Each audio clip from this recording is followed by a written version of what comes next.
Hi everyone, look, I'll start this video with the usual news update. This time it's all about Victoria, big surprise there. And of course it's about Daniel Andrews and his police state.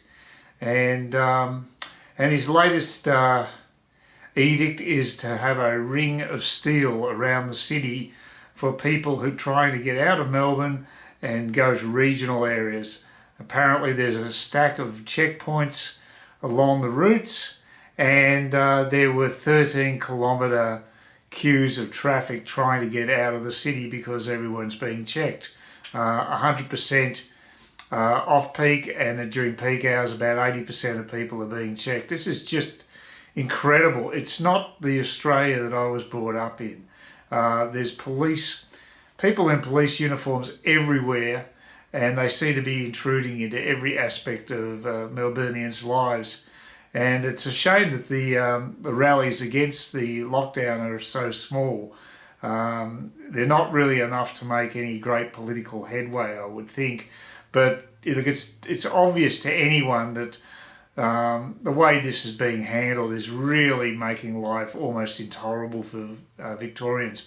Apparently a lot of these drivers have permits to work, but they still have to go through this protracted process of waiting in an incredibly long queue of cars and then having to go and be checked out before they can move on. It's more like Eastern Europe than Australia, and Führer Andrews is really turning this place into like an Eastern European clone state, Eastern Germany, Stasiville. It's unbelievable. But I think it's just a normal day in Victoria, unfortunately, and apparently there's also a corona hotspot that is broken out in the southeastern suburbs, and of course the police are then being brought out and forced to quell this. They're even going to the extent of getting retired police. That's how desperate Andrews is to control the populace. Apparently it's not regarded as a good idea by many other coppers, but there's never enough police as far as Daniel Andrews is concerned. If he had his way, he'd probably deputise every second Victorian so they could spy on an individual and document every aspect of their life. As I say, very Stasi, very East European, and very, very dystopian. But that's the Victoria today because of this coronavirus, which I think people have utterly overreacted to. But despots love it because it gives them an excuse to control the populace.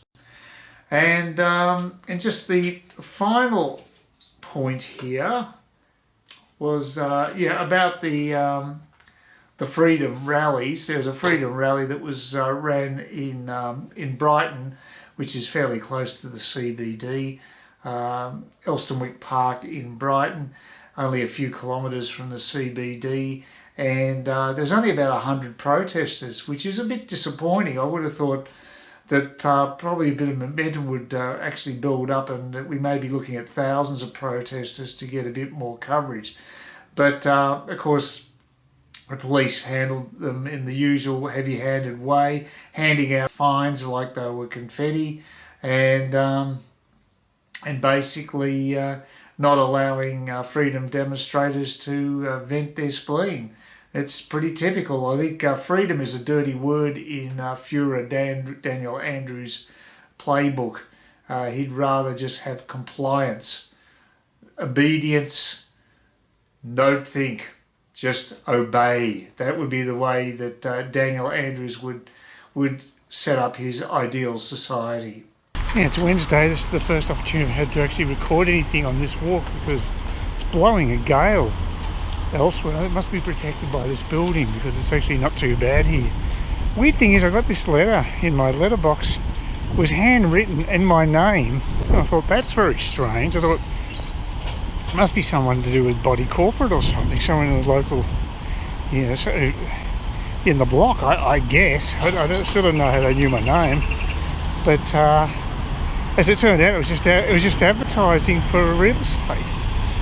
So maybe they're getting pretty desperate, because I have actually been looking at realestate.com.au. I've been on there quite a bit recently, because I actually found a place in Trinity Beach which I could afford to buy pretty well with cash, so make it a lot easier, no hassles involved.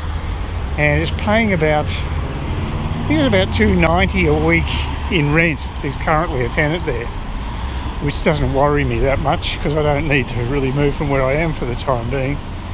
And trying to get a tenant where I'm living is almost impossible, so I might just end up selling the place, see how we go.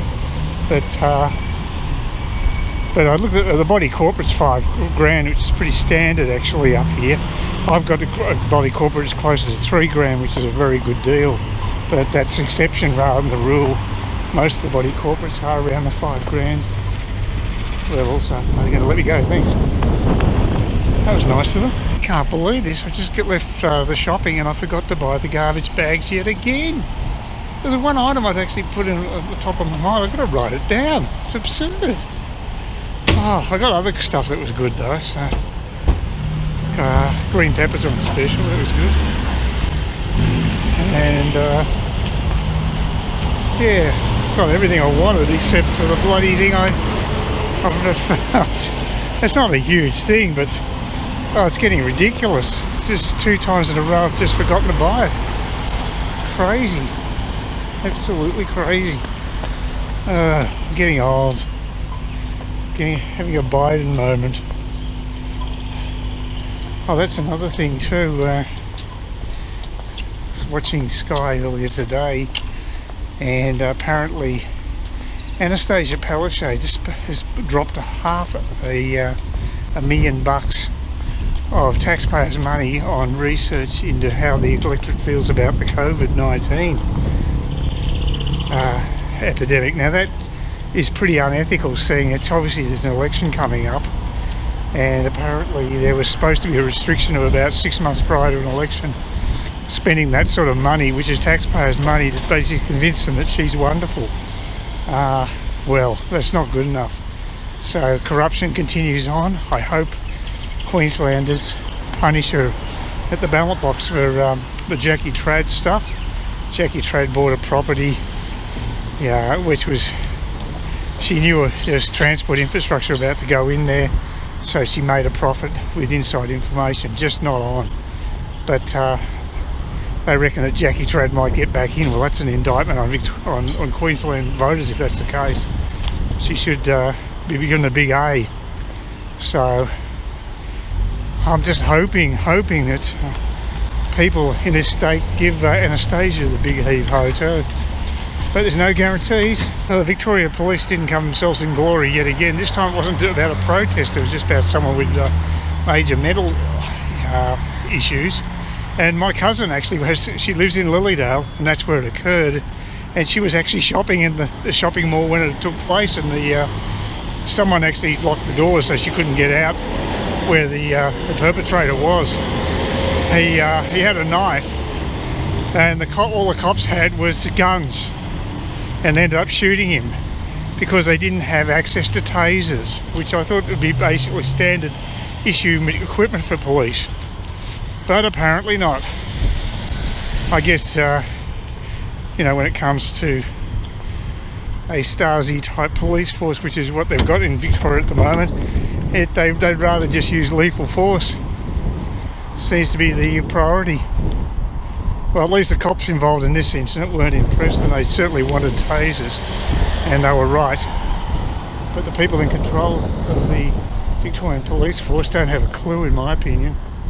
People like Liv Cornelius is just a total dropkick, and a pretty aggressive one at that. So I don't think this is going to improve much. But yeah, my cousin was telling me that it was a pretty hairy situation there, and she was actually on site when it took place. So there you go, eyewitness account. Well, it's a bit overcast today, Friday, but nowhere near as bad as the weather yesterday. It was really overcast and very wet. Got a lot of rain yesterday, so not good. So an improvement. But as you can see, there's still plenty of clouds there. I did a bit of number crunching yesterday just to work out how feasible it would be to, say, buy a rental property in Trinity Beach. There's one place in particular looks quite good. It's called a townhouse, so it actually has a very small backyard, but there is one, and it's 2-storey, and the bedrooms are upstairs, and there's a small balcony. So it's quite nice. Only $219,000 they're asking for it, but it's currently tenanted, I think, for $290 a week. And I did a bit of number crunching on that, and taking into account the fact you're up for over $5,000 in body corporate, which is pretty standard here. I'm only paying about $3,500, but most places it's over $5,000. So that's why I chose the place I'm living in at the moment. Very low cost of living. But this place had that, and also if it was a rental property, it'd be up for $2,500 in rates. So you're looking at $7,500 straight away without additional costs.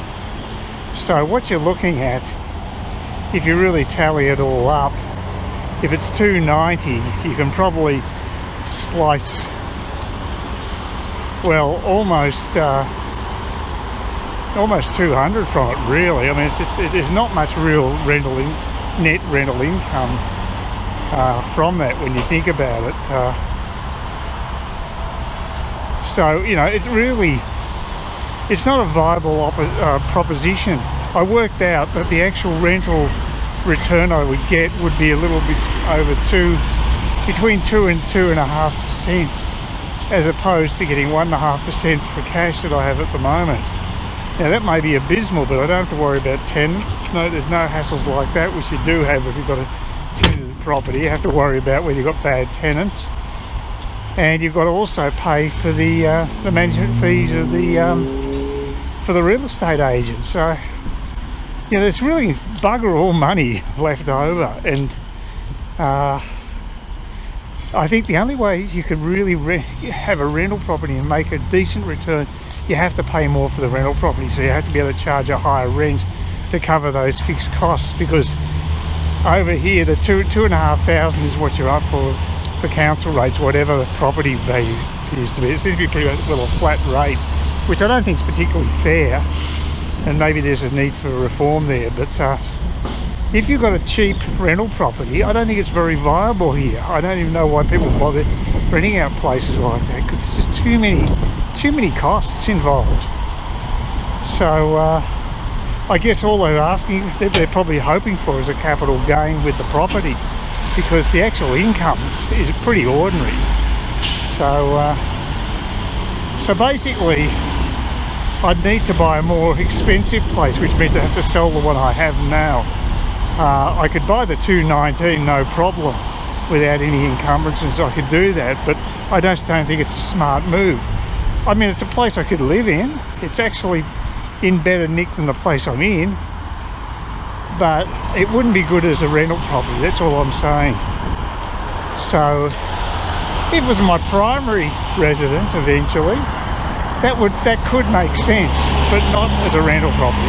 That's the difference. So I still might look at it. I'm tempted to go and do an inspection. It's been on the books for a while. Most properties take a long time to sell up here, so there's no rush. But gee, when you look at those sort of rental returns, the income you get from those rental properties, it's just not worth it. Okay, so that's the end of the video. The usual blurb. Please give me the thumbs up, thumbs down, comment. That would be great. And if you're feeling really generous, give me a subscription. I'd love to have more subscriptions. But that's about it. I hope you had a great Saturday, and I hope Sunday's even better. See you then.